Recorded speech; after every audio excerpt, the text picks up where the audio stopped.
Здравствуйте.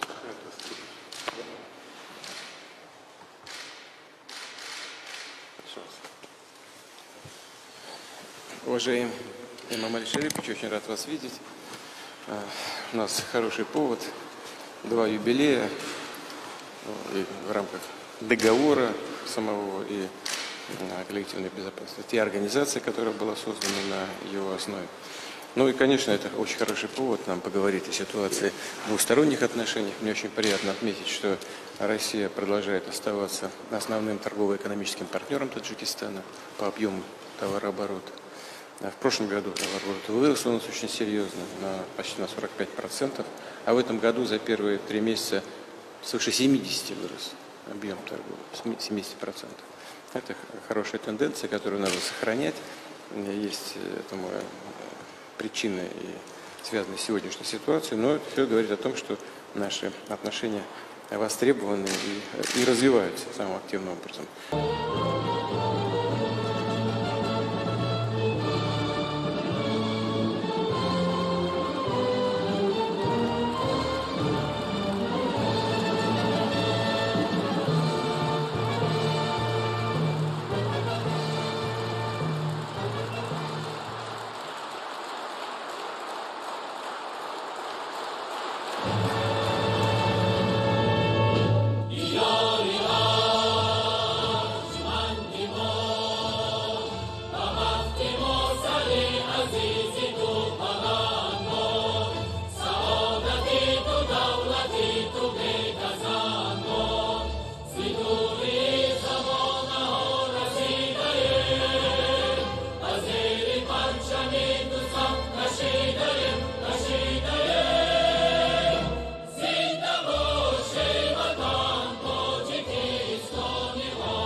Salomat,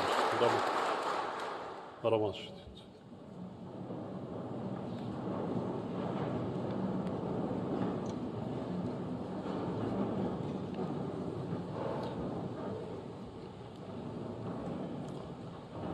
محترم اعضای مجلس ملی و وکیلان مجلس نمایندگان هموطنان عزیز،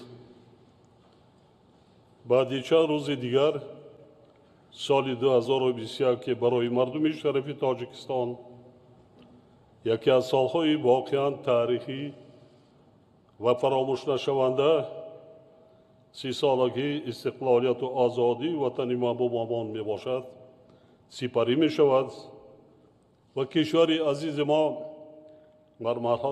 مرحله نوی رشد و ترقیات خود وارد می گردد. با افتخار و قناعتمندی ابراز می دارم که دوران صاحب استقلالی برای مردم سربلند ما دوره سعی و کوشش‌های وطن دوستانه و زحمت و تلاش‌های سازنده به خاطر حفظ استقلالیت و آزادی تاجیکستان، پیشرفت دولت و آبادی وطن به حساب می رود. این رقم ها را شما مقایسه کنید. شما مقایسه کنید با مردم درست فهمونید. من اشاره کردم 1,400,000 oila 138,000 گکتار پایانتر میگویم با شما خودتان مقایسه کنید. یعنی 8,800,000 نفر اهالی کشور امکانیت پیدا کردند که شرایط اقامتی خود را بهتر نمایند. برای چی؟ با حساب میانه امروز هر یک عائله تاجیک را 6 از 4 نفر تشکیل میکنند. انا حساب کنید. خاطر نشان میسازم که در زمان 70 سال پیشین با همگی با 530,000 عائله مملکت 77,000 گکتار زمین داده شده بود. مقایسه کرده ایستان چند برابر زیاد است. شما ناز میدانید در دوران زمان استقلالت که در یک عائله قریب 5 6 تا 7 عائله حتی فرزندان را عائله دار کرده بودند. 10 15 20 تا نبیره در یک عائله همه سرجم بودند که بسیار پرابلم های دیگر هم پیدا میشد، عائلوی دیگر. کشوری که نو ارورته جنگ تحمیلی شهروندی رها یافته، این کاری آسان نبود. در 30 سال استقلالیت دولتی 3,240 مؤسسه نوی تعلیمی برای 1,400,000 خواننده ساخته و استفاده داده شد.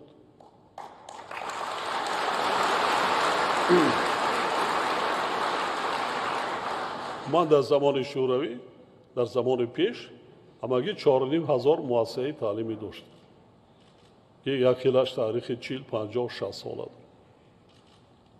حالا شماره خوانندگان در مملکت 2,200,000 را تشکیل میکنه.